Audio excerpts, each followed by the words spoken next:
xuân vui ôm kia của xuân đơm hoa vì cây trái nắng chiều lấp lánh trên cành mai nhẹ nhàng hạnh phúc có xuân vừa sáng đôi đôi bao nhiêu bình an chúc nhau không thể lo xa đi luôn lo chúc nhau nhiều điều hay trong những đêm thật nồng say xuân về đón tết này xuân về mang tiếng hát qua đây người người cùng đón xuân về đây nắng xuân tô chiều nay áo hoa rơi mùa xuân quay quên bên nước chuối hạnh phúc thơ xuân trái tim tôi mừng xuân vui hãy đưa cười đón tết cười xuân trong tay tôi hãy cười nói yêu đời.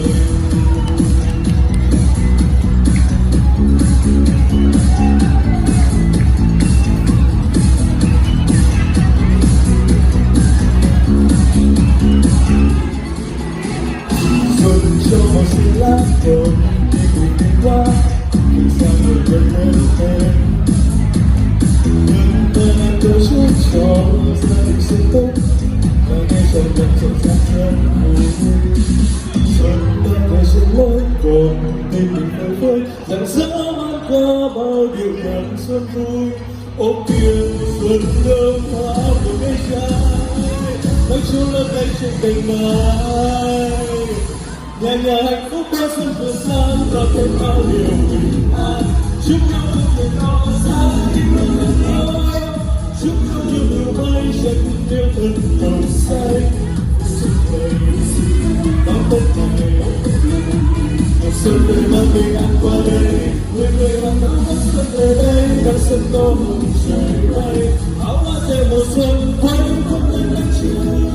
hát khúc ca về xuân trái tim tôi mừng xuân vui hãy đưa về hãy cười ngày xuân rơi rơi trong tay cười nói những mùa xuân vừa sang đón thêm bao điều bình an chúc nhau không phiền lo gia đình luôn ấm no chúc nhau nhiều điều may trái tim yêu thật nồng say vui xuân về đón tết này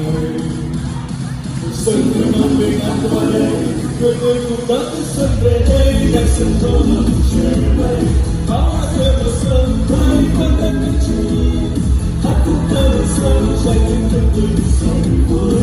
hãy xuân về hát tiếng cười